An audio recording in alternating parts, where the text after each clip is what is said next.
Bismillahirrahmanirrahim. Assalamualaikum warahmatullahi wabarakatuh.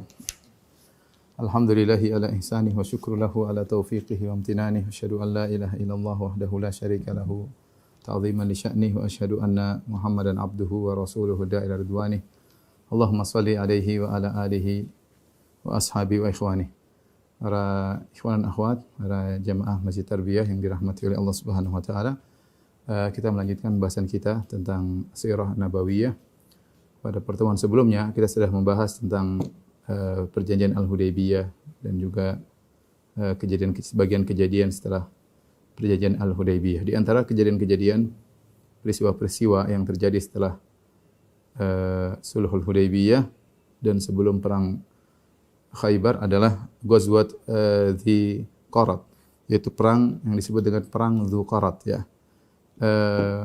Dalam peperangan ini yang jagoannya adalah Salamah Ibnul Aqwa Al-Aslami radhiyallahu taala anhu. Ya, kita akan menjelaskan bagaimana kepahlawanan Salamah Ibnul Aqwa radhiyallahu taala anhu dalam peristiwa perang Dzu Qarat ya.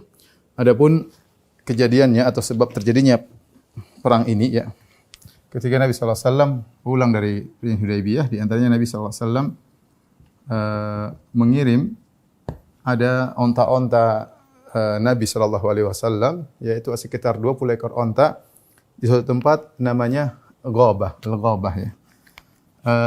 Al-Ghabah ya, letaknya kira-kira di sebelah sini kalau ini utara. Ya, Al-Ghabah. Maka ada sekitar 20 ekor onta, lakha 20 ekor onta, yaitu onta-onta yang mengeluarkan susu yang banyak ya, onta-onta yang besar kemudian mengeluarkan susu yang banyak. Kemudian Nabi menyuruh seorang dari Al-Ghifari bersama istrinya untuk menjaga onta-onta ini. Ada yang mengatakan penjaga tersebut adalah Ibnu Abidhar Al-Ghifari ya. Ya, intinya seorang sahabat dengan istrinya menjaga 20 ekor onta ini. Kemudian jarak antara Madinah dengan Al-Ghabah ya, ini kira-kira dari Haram ya, dari Masjid Nabawi kira-kira 6 km ya.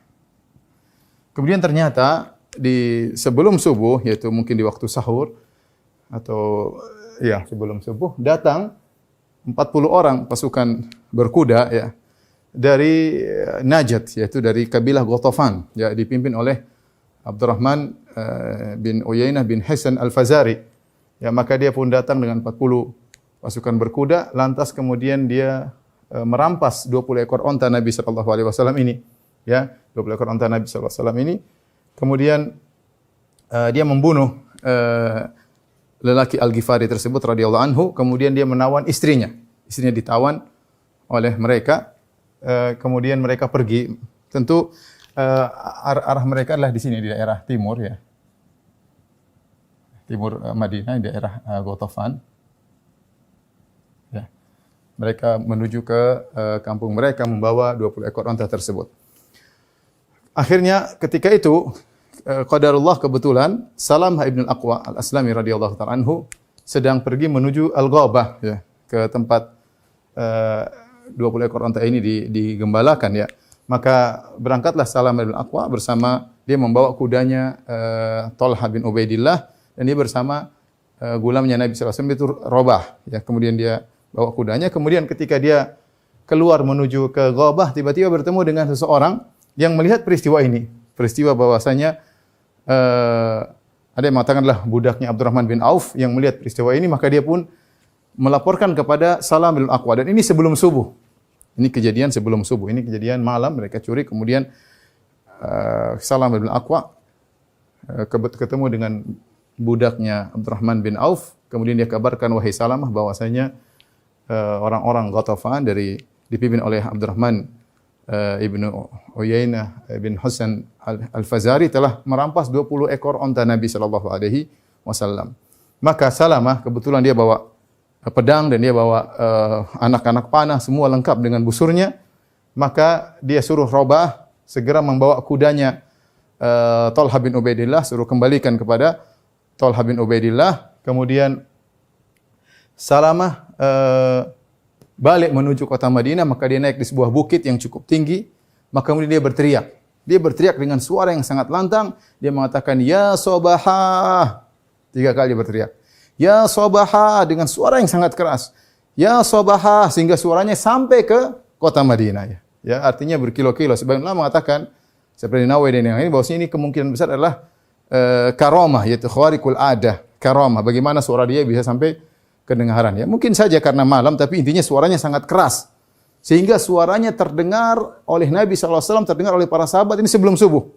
Sebelum subuh, ya, sebelum dikumandangkan azan subuh. Maka dia berteriak, "Ya Sobahah." Itu dahulu metode ini digunakan untuk mengingatkan bahwasanya akan ada musuh yang menyerang kita di pagi hari. Artinya ini kondisi gawat darurat. Maka dia berteriak, "Ya Sobahah, ya Sobahah." 3 kali dia teriak, orang kenal suaranya Salamah ibnul Aqwa. Maka Rasulullah SAW mendengar dan para sahabat mendengar, mereka segera berkumpul di hadapan Nabi SAW. Yang pertama datang sekitar 8 orang, pasukan berkuda, di antaranya Al-Miqdad bin Al-Aswad, di antaranya Abbad bin Bishr, di antaranya Uqasyah bin Mihsan, di antaranya Sa'ad bin Zaid, ya, di antaranya ada seorang namanya Al-Akhram bin Nadlah, ya, Al-Akhram bin Nadlah, dan sahabat-sahabat yang lainnya. Ya, maka mereka berkumpul di sekitar Nabi SAW untuk mempersiapkan pasukan mengejar musuh. Dan tentunya akhirnya akan sampai kabar kepada Nabi SAW bahwasanya 20 ekor unta Nabi dicuri dan penjaganya dibunuh oleh mereka. Apa yang dilakukan oleh Salamah ibn al-Aqwa radhiyallahu taala anhu? Maka dia sebelum subuh kemudian dia berjalan dan dia mengejar 40 orang tersebut. Ya. Jadi 40 orang pencuri, ya. Ya. Dari kabilah Ghatafan dipimpin oleh Abdurrahman bin Uyainah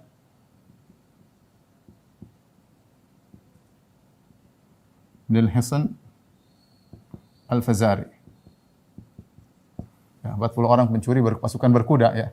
Maka dia pun mengejar 40 orang tersebut, ya. Yang mereka berjalan menuju ke arah timur. Maka Salamah mengejar mereka dan Salamah larinya sangat kuat. Kalau lomba lari dia menang. Larinya sangat kuat Salamah, ya. Disebutkan bahwasanya tubuhnya sangat, umur Salamah ketika itu sekitar 20-an.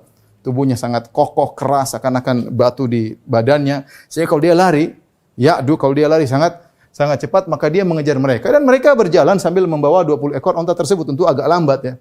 Untuk agak lambat membawa 20 ekor onta tersebut, ya, sambil menawan, membawa tawanan, itu istri dari Rajul Al-Ghifari tersebut, ya, yang suaminya dibunuh.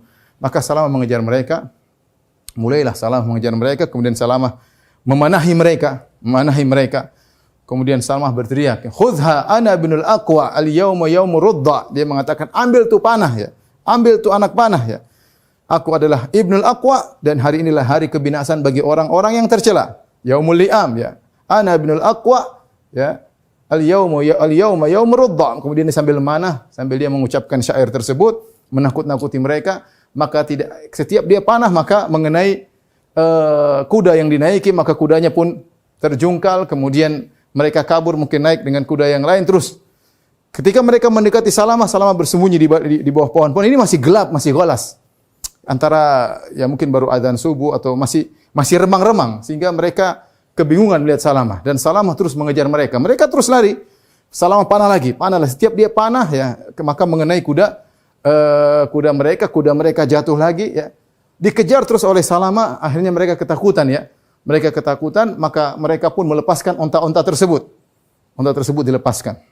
Salamah kejar terus, onta tersebut dilepaskan. Sampai 20 ekor onta semua ini, ya, semuanya selamat. Sekarang mereka mikir bagaimana mereka bisa kabur. Maka bagaimana mereka bisa kabur. Terus mereka lari, Salamah terus memanahi mereka, dan luar biasa Salamah kejar mereka. Jadi mereka di bawah, Salamah naik kejar dengan lari yang sangat cepat sambil memanahi mereka. Dan ini hebatnya Salamah bin Al-Aqwa, ya, seorang pemuda sekitar umur 20-an, sendirian menghadapi 40 orang tersebut dengan panah yang dia bawa, ya. Akhirnya mereka ketakutan dan mereka memandang bahwasanya mereka kurang kencang. Akhirnya mereka melemparkan sebagian barang-barang mereka yang mereka bawa. Di antaranya ada sekitar 20 romah, yaitu 20 tombak-tombak yang mereka buang, ya. Kemudian mereka bawa burdah, itu pakaian-pakaian indah, mereka buang juga. Mereka buang, khawatir memperlambat lari laju kuda mereka. Maka Salamah ketika melihat mereka buang, Salamah kasih tanda, ya. Buang-buang barang-barang, Salamah kasih tanda. Salam aku kasih tanda. Maksudnya ini milik saya, ya. Ini milik saya nanti karena dia akan meninggalkan barang tersebut. Mereka buang burdah, buang kain-kain yang indah, Salamah kasih tanda, ini milik saya. Karena Rasulullah SAW akan datang dan itu adalah barang-barang milik Salamah, ya. Maka Salamah mengejar mereka. Sampailah mereka kemudian suatu tempat karena mereka menuju ke Ghatafan, mereka suatu tempat yang agak sempit, mereka duduk di situ, mereka menyangka mereka sudah selamat, tahu-tahu Salamah naik ke atas gunung kemudian melempari mereka dengan batu, melempari mereka dengan batu, ya. Ketika mereka sedang duduk di situ, datanglah salah seorang dari mereka dari arah Ghatafan, namanya Uyainah bin Badr, dia mengatakan, "Ada apa gerangan dengan kalian?" Kata mereka, "Ada satu orang ini tidak meninggalkan kita, ya. Terus bikin masalah dengan kita tidak bisa tenang." Akhirnya dia bilang, "Sudah, kalian kejar orang itu, satu orang, kalian berangkat menuju orang tersebut." Akhirnya Salamah di atas, Salamah berteriak, "Ana Ibnul Aqwa," sambil melempari mereka. "Aku adalah Salamah Ibnul Aqwa, adalah hari ini al-yauma yaumur rudda, harilah hari kebinasaan kalian." Maka 4 orang datang menuju Salamah. Kemudian mereka mau menghadang Salamah, Salamah berkata, "Ta'rifunani, kalian tahu siapa saya?" Kata mereka, "Tidak. Ana Ibnul Aqwa. Saya adalah Salamah Ibnul Aqwa."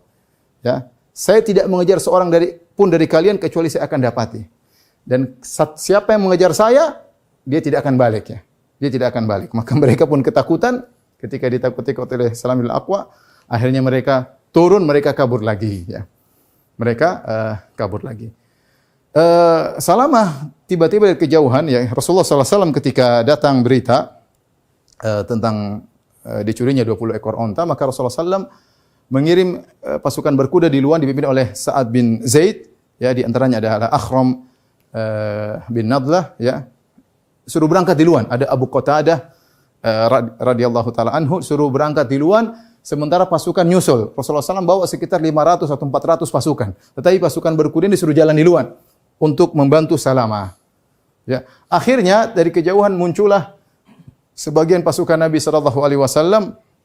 Yang pertama muncul adalah Akhram ibn Nadlah. Maka ketika dia mau maju mengejar 40 orang tersebut, maka Salamah pegang tali kudanya. Kata Salamah, "Sabar, jangan sampai mereka membunuhmu, ya. Tunggu dulu." Maka dia menegur Salamah. Dia mengatakan, "Ya Salamah, atu'minu billahi wal yaumil akhir." Kau beriman kepada Allah dan hari akhirat. Wa annal jannata haqqun wan naru haqqun, dan kau beriman bahwasanya surga itu ada, neraka itu ada. Ya.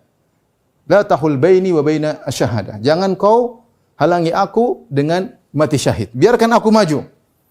Akhirnya Salamah pun biarkan Akhram bin Nadlah ini pun maju, dan dia pun maju mengejar mereka sendirian karena dia pakai kuda. Akhirnya dia bertemu dengan Abdurrahman bin Uyainah bin Al-Hisan. Akhirnya mereka bertempur dan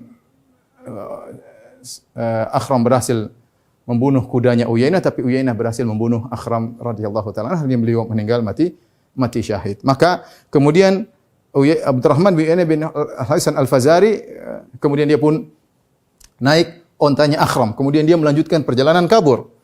Didengar oleh Abu Qatadah radhiyallahu taala anhu. Abu Qatadah pun datang. Abu Qatadah kemudian mengejar mereka sendirian juga. Akhirnya dia ketemu dengan Abdurrahman bin Uyainah bin Hasan, maka dia pun bertarung. Akhirnya dia membunuh Abdurrahman bin Uyainah bin Hasan tersebut, maka tewaslah. Lantas Abu Qatadah melepaskan burdahnya, kemudian dia tutup mayatnya Abdurrahman bin Uyainah bin Hasan. Dia tutup, kemudian dia mengejar mereka. Akhirnya Salamah ketika kejadian karena ada terhadang, terjadi peperangan, yang lain kabur, Salamah mengejar sendiri. Salamah bin Aqwa mengejar mereka dan dia lari dengan cepat. Sampailah mereka suatu tempat yang agak sempit karena mereka melewati jalan-jalan di antara gunung-gunung untuk bisa sampai ke kampung mereka. Mereka berhenti di situ, mereka ingin minum. Ketika mereka ingin minum, ya maka Salamah memanahi mereka lagi. "Ana Ibnul Aqwa, al-yauma yaumur radda." Aku adalah Ibnul Aqwa, dan dia suaranya keras, mereka dengar. Dan suara tersebut membuat mereka gentar, ya. Hari ini adalah hari kebinasan orang-orang celaka, sambil manahin mereka. Akhirnya mereka tidak jadi minum, mereka kabur lagi. Mereka kabur dengan secepatnya. Ketika itu Salamah melihat dari kejauhan pasukan Nabi sallallahu alaihi wasallam. Akhirnya Salamah pun menuju kepada Nabi sallallahu alaihi wasallam. balik bergabung dengan pasukan Nabi sallallahu alaihi wasallam setelah mereka kabur karena Salamah tidak naik kuda, dia lari, jalan kaki. Larinya kenceng, ya, larinya kenceng, ya. Kemudian akhirnya Salamah balik ke suatu tempat namanya Dzuqurat, ya. Dzuqurat, ya. Daerah sekitar sini namanya Dzuqurat. Dzuqurat, ya. Dzuqurat. Ini disebutkan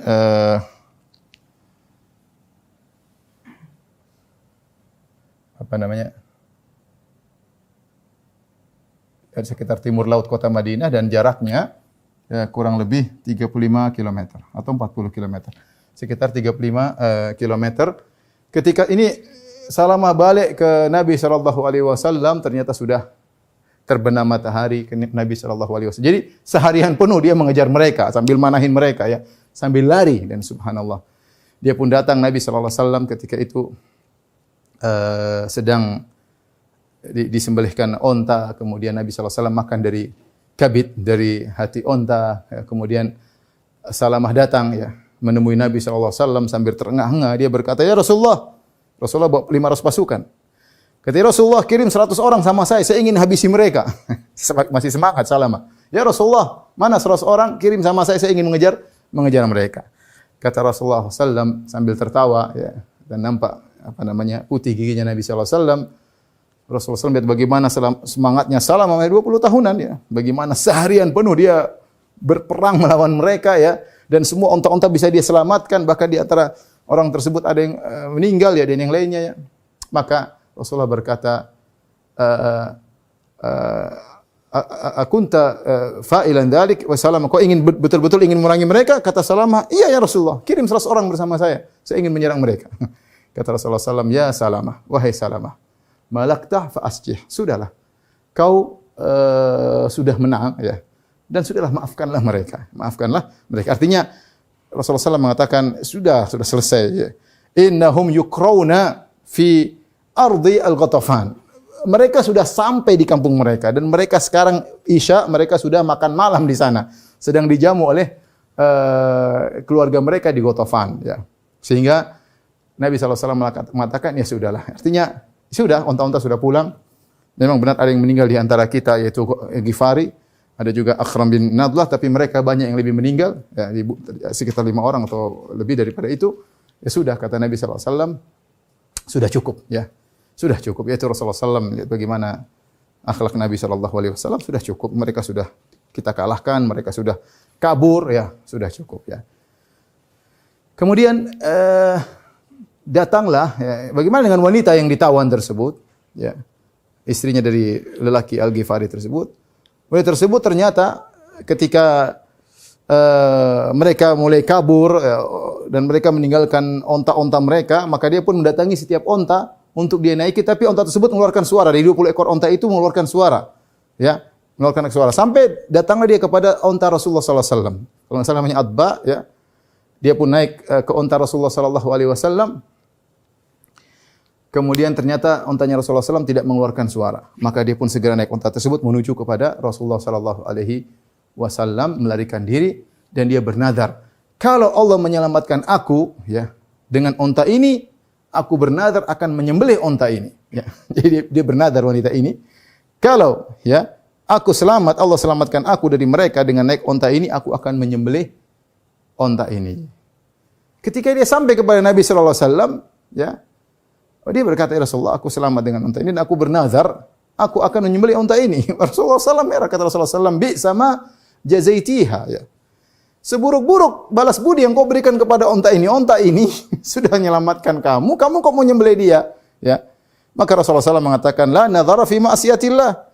Tidak ada nazar ditunaikan dalam rangka bermaksiat kepada Allah. Wala fi ma la yamliku ibnu Adam, dan tidak boleh bernazar pada barang yang bukan miliknya. Ini kan ontaku, bukan ontamu. Gimana aku menyembelih? Rasulullah SAW bilang, aneh kamu. Kamu ini diselamatkan sama onta, harusnya bersyukur sama onta ini, bukan malah disembelih. Lagi pula ini onta milikku, bukan milik kamu, ya. Para sahabat ketika ketika mengejar pasukan dari Abdurrahman kabilah Ghatafan, mereka mendapati saya disampaikan ketika Abu Qatadah membunuh Abdurrahman bin Uyainah bin Hasan, Abu Qatadah taruh burdahnya, bajunya, kainnya di atas mayatnya sehingga orang menyangka Abu Qatadah telah meninggal. Kata mereka, Abu Qatadah meninggal. Kata Rasulullah, tidak, itu qatilu Abi Qatadah, itu yang dibunuh oleh Abu Qatadah. Ternyata benar, Abu Qatadah kasih tanda, ini saya bunuh. Dan kita dalam pertempuran jihad, barang siapa yang membunuh seseorang, maka salapnya itu seluruh barang-barang yang dimiliki orang tersebut milik dia. Ya, milik dia. Jadi kalau misalnya si A membunuh si B ini orang kafir, maka semua yang dia miliki, pedangnya, baju perangnya, mungkin ada emasnya, pokoknya yang ada di badan dia semua milik yang membunuhnya. Semua milik yang disebut dengan salab. Setelah itu Rasulullah SAW memuliakan Salamah ibn al-Aqwa. Maka Rasulullah SAW dari Dzuqarat pulang ke kota Madinah, ya. Kemudian Rasulullah SAW mengatakan, khairu fursanina Abu Qatadah. Sebaik-baik pasukan berkuda kita adalah Abu Qatadah. Ini yang berhasil membunuh Abdurrahman bin Uyainah bin Hasan Al-Fazari. Kemudian wa khairu rajalatina Salamah bin al-Aqwa, dan pasukan pejalan kaki yang terbaik adalah Salamah. Gimana semua hari dia yang jagoannya. Dari sebelum subuh dia mengejar mereka sampai maghrib, ya. Kejar terus akhirnya dia balik, ya. Salamah bin al-Aqwa. Kemudian Nabi SAW berikan dia 2 saham bagian daripada harta yang ditinggalkan, yaitu kepada Salamah bin al-Aqwa. Setelah itu Rasulullah SAW pulang balik dengan pasukannya menuju ke kota Madinah, ya. Maka Salamah disuruh oleh Nabi SAW naik di atas onta bersama Nabi SAW, kemudian berjalan. Subhanallah, betapa indahnya perjalanan tersebut. Salamah dibonceng oleh Nabi SAW, berjalan sekitar 35 kilo dari kota Madinah, maka dia di belakang Nabi SAW, ya. Maka bagaimana dia sangat dekat, bagaimana mungkin dia memegang Nabi, dadanya dekat dengan dada Nabi SAW, bagaimana nafas-nafas Nabi SAW sampai kepadanya, keberkahan Nabi SAW sampai kepadanya, perjalanan cukup lama, dan ini pemuliaan terhadap Salamah ibn al-Aqwa radhiyallahu ta'ala anhu. Inilah kisah perang Ghazwah Dzuqarat. Disebut Ghazwah karena Nabi SAW ikut serta dalam perangan tersebut. Kalau Nabi tidak ikut serta namanya Sariyah, ini sudah pernah kita bahas, ya. Dan perang tersebut jagoannya adalah Salamah ibn al-Aqwa radhiyallahu ta'ala anhu, yang berlari sangat cepat, bahkan dia bisa mengejar kuda-kuda para kaum musyrikin. Baik, ikhwan dan akhwat yang dirahmati Allah Subhanahu wa taala. Di antara kejadian setelah dari Al-Hudaybiyah, ya, adalah Rasulullah sallallahu alaihi wasallam sempat disihir oleh seorang Yahudi yang bernama Labid bin al-A'sam. Labid ibn al-A'sam, ya. Rasulullah sallallahu alaihi wasallam disihir oleh Labid bin al-A'sam dari Bani Zuraiq, ya. Dia seorang penyihir yang handal, ya. Kemudian dia menyihir Nabi sallallahu alaihi wasallam fi mushtin wa musyatah. Yaitu dia mengambil sisir yang digunakan untuk menyisir rambut Nabi sallallahu alaihi wasallam dan rambut-rambut Nabi yang terjatuh, ya. Entah dari mana dia dapatnya, wallahu alam bisa. Mungkin dia dapat rambut Nabi, kemudian dia bersama sisir yang untuk menyisir Nabi sallallahu alaihi wasallam, wa ja'alahu fi jubbi tal'i nakhlatin dzakar. Kemudian dia masukkan rambut tersebut, ya, bersama ke dalam kelopak dari korma, ya, korma yang jantan, dimasukkan, ditutup, ya. Setelah ditutup, kemudian dia ja'al hatta ja'al tahta ru'ufatil bi'r. Kemudian ada sebuah sumur di sana, ya. Di sumur tersebut ada batu yang terletak di bagian dalam sumur tersebut. Fungsi batu tersebut sengaja diletakkan batu tersebut karena terkadang mereka harus menguras sumur, maka tukang nguras tersebut duduk di atas batu tadi, yang batu yang diletakkan di tengah-tengah sumur. Sehingga kalau seorang menguras maka diletakkan di batu, duduk di atas batu tersebut. Nah, dia ini mengambil rambut Nabi SAW, diletakkan dalam kelopak korma, ya. Kemudian dibungkus, kemudian diletakkan di bawah batu tersebut. Batu tersebut kemudian ada air di atasnya. Sulit mau ketemu, ya. Kalau mungkin taruh di bawah pohon, ya, orang mudah cari. Taruh di bawah batu mungkin orang mudah cari. Ini letakkannya di dalam sumur yang ada airnya di bawah batu lagi. Ya, di bawah batu. Akhirnya Rasulullah SAW sakit ya, dengan sakit yang parah ya. Sehingga beliau tidak bisa mendatangi istri-istri beliau ya. Sampai disebutkan, dikhayalkan kepada Nabi mendatangi istri-istri beliau, padahal tidak. Enggak ada khayalan-khayalan akibat dampak dari sihir tersebut. Bahkan disebutkan seakan-akan dia sudah makan dan minum, ternyata belum. Dalam sebagian riwayat ada yang mengatakan Rasulullah SAW tersihir selama 40 hari, ya. Bahkan ada yang mengatakan 6 bulan, wallahu a'lam bishawab, ya. Rasulullah SAW mengalami sakit tersebut, ya. Sampai akhirnya Rasulullah SAW didatangi oleh malaikat dan Jibril dan Mikail meruqyah Nabi sallallahu alaihi wasallam. Akhirnya Rasulullah SAW sembuh, ya. Aisyah radhiyallahu taala anha berkata, hatta idza kana dzata yaumin, itu ketika Rasulullah SAW sakit tersebut, ya. Sehingga pada suatu hari, au dzata lailatin, atau di suatu malam, Rasulullah SAW sedang berada di sisiku. Allah, maka Rasulullah SAW berdoa. Tsumma da'a, kemudian Rasulullah SAW berdoa lagi. Tsumma da'a, Rasulullah SAW berdoa lagi. Mengulang-ulang doa, ya. Mungkin saking lamanya Rasulullah SAW sakit akibat sihir tersebut. Kemudian Rasulullah SAW berkata kepada Aisyah, ya Aisyah tu, asy'arti anna Allah aftani fima istaftaituhu fihi. Tahukah engkau bahwasanya Allah telah mengabulkan apa yang aku minta kepada Allah Subhanahu wa taala? Atani rajulani, datang kepadaku dua orang, yaitu Jibril dan Mikail. Faqa'ada ahaduhuma inda ra'si wal akhar inda rijlayya. Yang satu duduk di kepalaku dan yang satu duduk di kedua kakiku. Faqala ahaduhuma li sahibihi. Maka salah satunya berkata kepada yang lainnya, ma waj'ur rajul? Sakit apa orang ini? Yang satu menjawab, matbub, yaitu disihir. Bertanya lagi, man tabbahu? Dan Rasulullah mendengar perkataan mereka. Siapa yang menyihirnya? Qala Labid ibn al-A'sam, yaitu Labid ibn al-A'sam sang Yahudi. Qala fi ayyi syai'in? Menyihirnya dengan apa? Ya. Fi mustin wa musyatah wa juffi tal'i nakhlatin dzakar. Yaitu sisir dan rambut Nabi sallallahu alaihi wasallam dan diletakkan dalam tadi kelopak korma jantan, ya. Wa aina huwa? Di mana buhul tersebut disimpan? Qala fi bi'ri Dzarwan, di sumur Dzarwan, ya. Maka Rasulullah SAW pun datang bersama sebagian sahabat, ya. Kemudian menuju ke sungai tersebut, ya. Ya, kemudian Rasulullah SAW balik kepada Aisyah radhiyallahu taala anha. Rasulullah berkata kepada Aisyah, ya Aisyah, hadhil bi'ru allati urituha. Wahai Aisyah, itulah sumur yang aku diperlihatkan oleh Allah Subhanahu wa taala, ka'anna ma'aha nuqa'atul hinna. Dan airnya kemerah-merah seakan-akan dikasih hinna, ya. Dikasih hinna, ya. Aisyah radhiyallahu taala anha berkata, afala istakhrajtahu? Ya Rasulullah, tidakkah kau keluarkan buhul tersebut dari bawah batunya? Kata Nabi sallallahu alaihi wasallam, qad afani Allah fakaritu an uthira 'ala nasi fihi syarran. Allah sudah menyembuhkan aku tidak perlu lagi mengeluarkan buhul tersebut. Jadi Rasulullah tidak ambil buhul tersebut. Kemudian Rasulullah SAW menyuruh para sahabat untuk menutup sumur tadi, ya, karena sumur tadi sudah rusak, airnya pun kemerah-merahan, maka disuruh tutup sumur tersebut. Dalam sebagian riwayatnya dipersihkan oleh para ulama, dengan gara-gara Nabi SAW disihir ini, maka turunlah dua surat Al-Mu'awwidhatan, yaitu surat Al-Falaq dan surat An-Nas, ya. Rasulullah SAW dibacakan kepada beliau dua surat ini, maka Rasulullah SAW pun sembuh dengan izin Allah Subhanahu wa taala dari sihir Labid ibn al-A'sam, ya. At-Tahawi meriwayatkan dalam syarah Mushkil Athar dengan sanad yang sahih sesuai dengan syarat Muslim dari Zaid bin Arqam, beliau berkata, sahara an-nabi sallallahu alaihi wasallam rajulun minal yahud fashtaka fa atau Jibril salawatullah alaihi bil muawwidhatain. Rasulullah SAW disihir oleh seorang laki dari Yahudi dan dia pun sakit.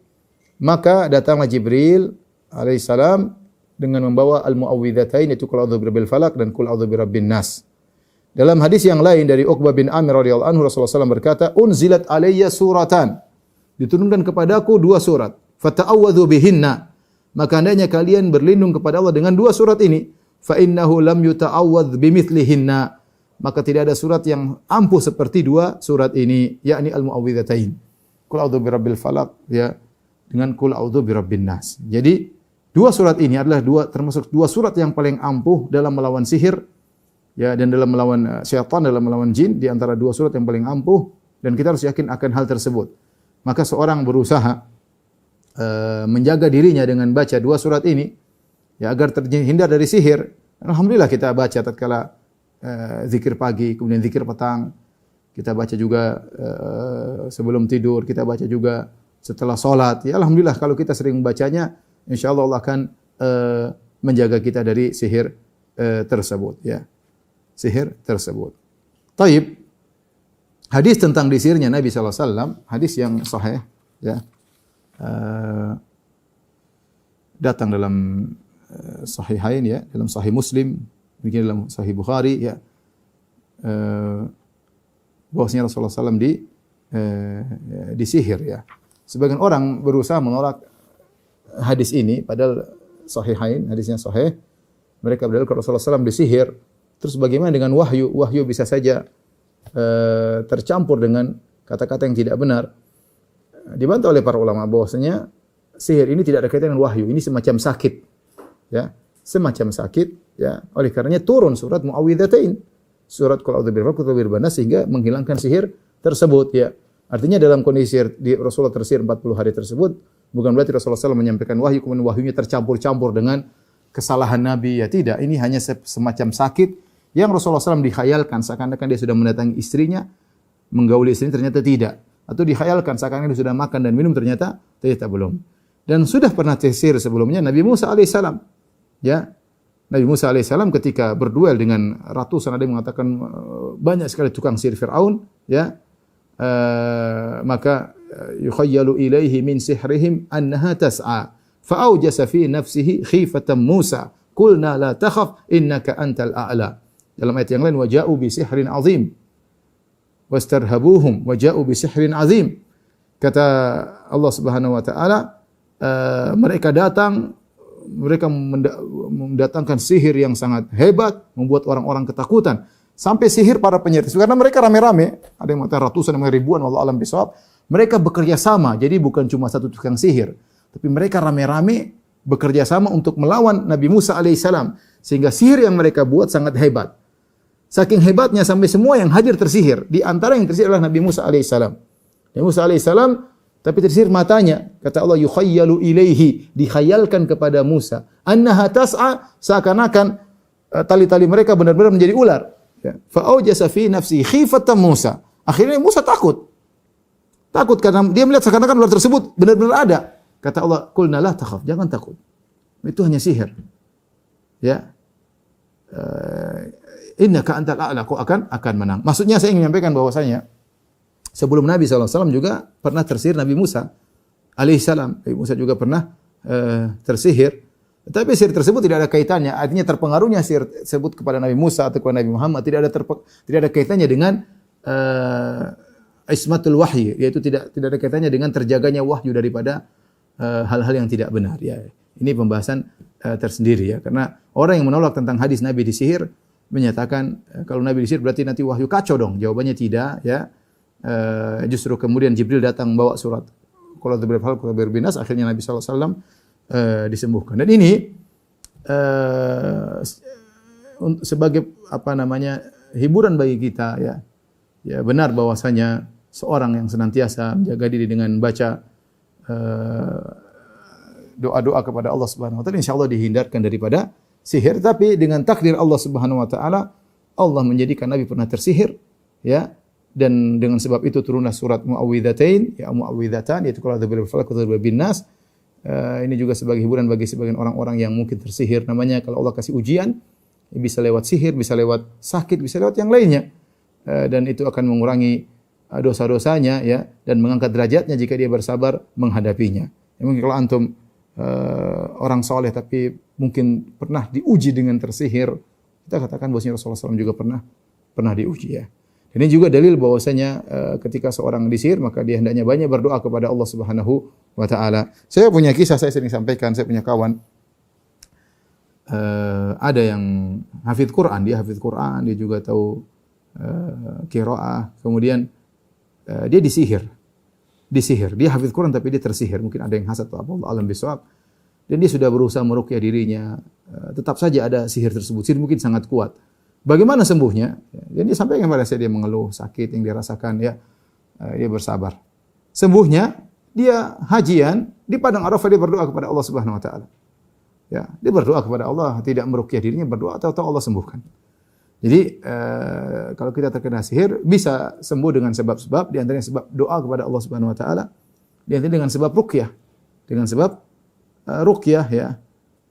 Tapi di antaranya doa, maksudnya selain ruqyah, di antara sebab yang manjur menyembuhkan seorang dari sihir adalah dengan doa. Sebagaimana dalam hadis ini Rasulullah SAW berdoa kepada Allah Subhanahu wa taala, sebagaimana perkataan Aisyah, Rasulullah berdoa, akhirnya Allah menyembuhkan Nabi sallallahu alaihi wasallam. Dan Nabi sallallahu alaihi wasallam tidak membunuh Yahudi tersebut, ya. Nabi sallallahu alaihi wasallam maafkan, ya. Rasulullah SAW tidak ingin terjadi keributan, ya, dan demikianlah Rasulullah sallallahu alaihi wasallam, ya. Ada yang mengatakan Rasulullah mensifati dia seperti orang munafik, ya, seperti orang munafik. Tapi intinya Rasulullah SAW tidak membunuhnya, tidak menyuruh sahabat untuk membunuh penyihir tersebut. Di antara peristiwa yang terjadi juga setelah terjadinya perjanjian Hudaybiyah adalah datangnya Qutailah bintu Abdul Uzza. Qutailah bintu Abdul Uzza ini adalah mantan istrinya Abu Bakar As-Siddiq radhiyallahu taala anhu. Abu Bakar pernah menikah dengan Qutailah dan punya anak, ya. Di antaranya adalah Asma bintu Abi Bakar. Di antaranya Asma bintu Abi Bakar. Rasulullah SAW juga kemudian menikah dengan Ummu Ruman yang kemudian punya anak Aisyah dan Abdurrahman. Ya, Abu Bakar punya beberapa istri, ya. Di antaranya istrinya dulu namanya Qutailah, ya. Dan punya anak namanya Asma bintu Abi Bakar. Ketika dalam perjanjian Hudaybiyah, masa gencatan senjata, sebagaimana telah kita sampaikan pada tahun 6 Hijriah, maka dua belah pihak bisa saling mengunjungi, yaitu penduduk Mekah bisa datang ke Madinah, penduduk Madinah bisa datang ke Mekah. Ini di antara kondisi yang nyaman sehingga mereka berinteraksi. Ya, dan sudah kita sampaikan akhirnya gara-gara perjanjian Hudaybiyah yang cuma berjalan sekitar 2 tahun, akhirnya yang masuk Islam sangat banyak.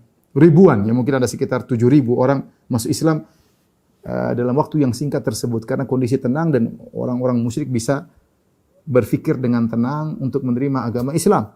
Padahal Rasulullah SAW sudah berdakwah perang Khandaq itu sekitar tahun 5 Hijriah. Ketika itu pasukan Nabi sekitar 3.000, hanya 3.000. Padahal Nabi SAW berdakwah sudah 13 tahun di Mekah dan 5 tahun di Madinah, sekitar 18 tahun, cuma sekitar 3.000 orang pengikutnya. Bertambahnya sangat lambat orang masuk Islam. Ketika terjadi perjanjian Hudaybiyah, Rasulullah SAW kan berangkat dengan para sahabat kira-kira 1.500 orang. 1.500 orang berangkat dari kota Madinah menuju Mekah, kemudian tertahan di Hudaybiyah. Sehingga sebagaimana pernah kita sampaikan. Jadi jumlah kaum muslimin tidak banyak. Tapi setelah perjanjian Hudaybiyah, dari tahun 6 Hijriah sampai tahun 8 Hijriah, ternyata pasukan kaum muslimin kita berangkat ketika mengadakan Fatu Makkah, menyerang kota Mekah dari Madinah ke Mekah, Rasulullah SAW bawa 10.000 pasukan. 10.000 pasukan. Jadi sekitar masuk Islam di masa damai tersebut adalah sekitar 7.000 orang. Dan ini para sebagian ulama mengatakan pentingnya kondisi aman dalam berdakwah. Ya, kita berdakwah kapan saja dalam kondisi tidak aman, dalam stabilitas yang terganggu, dakwah jalan terus. Tetapi kondisi aman itu sangat penting. Ketika dalam kondisi aman kita bisa berdakwah dengan menyampaikan dalil sebisanya dan orang-orang juga bisa mencerna dengan baik. Berbeda dengan kondisi seakan dalam keadaan tertekan, sulit untuk mengembangkan dakwah, ya. Sehingga ketika kondisi nyaman tersebut terjadi kunjung-mengunjung, interaksi antara musyrikin Mekah dengan kaum muslimin di Madinah, sehingga banyak di antara mereka masuk Islam. Suatu hari datanglah Qutailah ini, datang kota Madinah, dia rindu sama anaknya. Anaknya itu Asma bintu Abi Bakar As-Siddiq radhiyallahu taala anha, ya. Dia ingin bertemu dengan Asma. Ya, namanya mereka mungkin ada kabar akhirnya ibunya ini, ibu kandungnya ingin bertemu dengan dia. Tapi Asma radhiyallahu taala anha adalah seorang wanita yang salehah. Dia takut jangan sampai dia mengambil langkah yang salah, ya. Maka dia bertanya kepada Nabi sallallahu alaihi wasallam, ya. Karena ibunya masih musyrik. Ibunya masih musyrik dan datang ingin menyambung silaturahmi dengan dia, ya. Ingin tengok putrinya, ya. Dan itu di masa perjanjian Hudaybiyah. Kata Asma, ya, qadimat alayya ummi wa hiya musyrikah fi ahdi Quraisy. Idh ahadu Rasulullah sallallahu wa muddatihim. Datang ibuku menemui aku dan dia adalah seorang wanita musyrikah, masih musyrik di zaman perjanjian Hudaybiyah. Fastaftaitu Rasulullah sallallahu alaihi wasallam, maka aku bertanya kepada Rasulullah sallallahu alaihi wasallam untuk mencari kepastian bolehkah aku berbuat baik kepada ibuku. Faqultu, aku berkata kepada Nabi sallallahu alaihi wasallam, "Inna ummi qadimat alayya wa hiya raghibah." Ya Rasulullah, sungguhnya ya ibuku datang menemuiku, dia mungkin ingin menyambung silaturahmi denganku, ada keperluan, ya. Dan dia musyrik ya Rasulullah. Afa asilu ummi, apakah aku menyambung silaturahmi dengan ibuku? Maka Rasulullah SAW berkata, "Na'am, sili ummaki." Kata Nabi SAW, "Iya, sambunglah silaturahmi dengan ibumu." Dan ini dalil bahwasanya perbedaan agama antara seorang dengan bapa dan ibu kandungnya tidak menghalangi dia untuk berbakti kepada kedua orang tuanya, dan tetap wajib baginya untuk berbakti kepada kedua orang tuanya. Sebagaimana firman Allah Subhanahu wa taala, "Wa in jahadaka 'ala an tusyrika bi ma laysa laka bihi ilmun fala tuti'huma wa sahibuhuma fid dunya ma'rufa." Jika kedua orang tuamu yang bukan sekedar musyrik bahkan memaksamu untuk berbuat syirik kepadaku, kata Allah Subhanahu wa taala, fala tuti'huma, bukan sekedar musyrik, bahkan maksa agar anaknya musyrik, ikut mereka. Fala tuti'huma, kata Allah, janganlah kau taat kepada mereka berdua.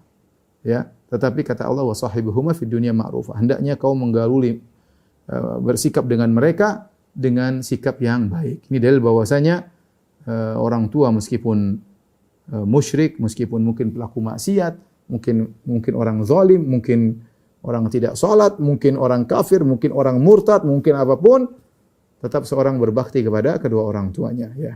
Islam mengajarkan pendidikan yang indah, ya. Bagaimanapun Anda berasal dari kedua orang tua ini. Anda pernah berasal dari air mani bapak Anda dan Anda pernah dalam perut ibu Anda, ya. Ini tidak bisa diganti dengan apapun, ya. Oleh karenanya seorang berbakti kepada kedua orang tuanya meskipun musyrik, ya. Saking begitu pembahasan para ulama tentang masalah ini, dan saya pernah bahas dalam syarah Kitabul Jami', ya. Sampai khilaf di kalangan para ulama, bagaimana jika seorang punya ibu Nasraniyah atau punya ayah Nasrani, kemudian dia minta dibelikan khamr, nak belikan abi khamr. Apakah anaknya wajib belikan dia khamr sementara dia punya uang? Ya. Maka para ulama khilaf dalam masalah ini. Mereka khilaf. Jadi bukan satu pendapat. Jumhur ulama berpendapat tidak boleh karena khamr maksiat dalam Islam. Maka seorang tidak boleh menghadirkan khamr buat bapaknya. La ta'ata li makhlukin fi ma'siyatil khaliq. Tidak ada ketaatan pada makhluk dalam rangka bermaksiat kepada Allah. Sebagian ulama di antaranya ulama Malikiyah berpendapat wajib bagi dia untuk mendatangkan khamr untuk orang tuanya. Kenapa? Karena khamr halal dalam agama mereka. Misalnya itu maksudnya keyakinan mereka khamr itu halal, babi itu halal. Seandainya dia minta dibelikan babi atau dibelikan khamr, maka belikan jika seorang anak memiliki kemampuan. Tapi wallahu alam, saya lebih condong pada pendapat tidak boleh, ya. Tapi maksud saya ini masalah khilaf. Maksud saya sampai begitu para ulama membahas tentang pentingnya berbakti kepada orang tua, sampai dalam kondisi demikian pun masih ada khilaf di kalangan para ulama. Yang benar bahwasanya tidak boleh membantu kemaksiatan, ya, apapun agama orang tua kita, ya. Dan Rasulullah SAW menyuruh menyambung, kata Nabi, sili ummak, sambunglah silaturahmi dengan ibumu. Dan kemudian turunlah firman Allah Subhanahu wa taala berkaitan dengan kisah Qutailah dengan Asma bintu Abi Bakar.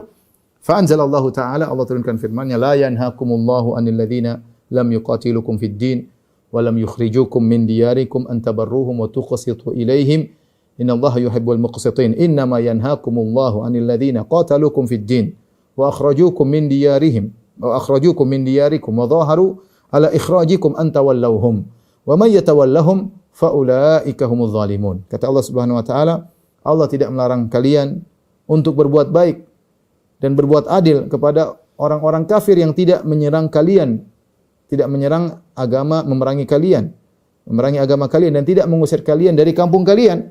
Silakan berbuat baik dan silakan berbuat adil kepada mereka. Innallaha yuhibbul muqsitin. Allah mencintai orang-orang yang berbuat adil. Innama yanhakumullah 'anil ladzina qataluukum fid din. Allah melarang kalian berbuat baik kepada orang-orang yang menyerang memusuhi kalian, berperang melawan kalian karena agama. Wa akhrajukum min diyarikum, yang mengusir kalian dari negeri-negeri kalian, wa dhaharu ala ikhrajukum, atau yang menolong orang-orang untuk mengusir kalian dari negeri kalian. Anta wallahum, Allah larang kalian berloyal kepada mereka. Wa may yatawallahum, siapa yang berloyal kepada mereka, fa ulaika humudz zalimun, maka mereka adalah orang-orang yang zalim. Al-Hafidz Ibnu Hajar dalam Fathul Bari ketika membahas hadis ini dia berkata, wa yustanbatu min hadzal hadis. Di antara faedah daripada hadis ini, hadis kisah Qutailah dengan Asma, wujubu nafaqatil abil kafir wal ummil kafirah wa in kana al waladu musliman, ya. Wajib untuk menafkahi ayah yang kafir atau ibu yang kafir meskipun anaknya muslim, ya. Ya, meskipun anaknya muslim. Kemudian wa fihi muwada'atu ahlil harbi wa muamalatum fi zamanil hudnah. Dan di sini boleh mengadakan perjanjian damai, ya, dengan orang kafir yang sedang berperang, dan ini boleh, ya, kita buat perjanjian damai, ada negeri Islam dengan negara kafir, ya. Kemudian bermuamalah dengan mereka di zaman perjanjian damai tersebut, di zaman gencatan senjata. Jadi Rasulullah SAW ketika berinteraksi dengan orang kafir dengan berbagai macam model. Terkadang Rasulullah SAW berinteraksi dengan mereka dalam kondisi peperangan, sebagaimana terjadi dalam perang Badar, dalam perang Khandaq, dalam perang Uhud dan yang lainnya. Terkadang Rasulullah SAW berinteraksi dengan mereka sebagai satu penduduk negara, seperti Rasulullah SAW di kota Madinah ada orang-orang Yahudi dari Bani Qainuqa, Bani Nadir dan Bani Quraidah, dan juga ada sebagian orang musyrikin di awal Nabi SAW datang kota Madinah. Tapi mereka bertetangga dan sama-sama penduduk kota Madinah, dan mereka punya perjanjian untuk bela negara kalau diserang dari luar. Meskipun akhirnya Yahudi berkhianat, tapi Rasulullah SAW punya perjanjian. Kemudian Rasulullah SAW juga bermuamalah dengan melakukan perjanjian damai, ya, dengan orang musyrikin Quraisy dalam perjanjian Hudaybiyah. Dan Nabi SAW juga terkadang berkoalisi, ya, sebagaimana ketika sudah kita sampaikan, yaitu ketika terjadi perjanjian Hudaybiyah, kabilah Khuza'ah mereka musyrik. Kabilah Khuza'ah musyrik tapi berkoalisi dengan kaum muslimin, dan Bani Bakar kalau tidak salah berkoalisi dengan kafir Quraisy. Jadi ini masalah hubungan antara suatu negara dengan negara kafir butuh siasat, butuh politik, dan memandang maslahat dan mudarat. Jadi maksud saya hubungan kita dengan orang kafir bukan hanya satu hubungan saja. Karena sebagian orang menganggap hubungan kita dengan orang kafir cuma perang doang. Ya, cuma perang doang. Kita dengan orang kafir harus perang terus. Ya, padahal hubungan seorang muslim dengan kafir bisa bermacam-macam. Makanya orang kafir ada 4 macam. Ada namanya kafir zimmi. Kafir zimmi itu orang kafir yang tinggal di negara muslim dan dia bayar jizyah sebagai bukti dia tunduk kepada aturan kaum muslimin, dan dia mendapatkan hak-haknya sebagai warga negara. Namanya kafir zimmi.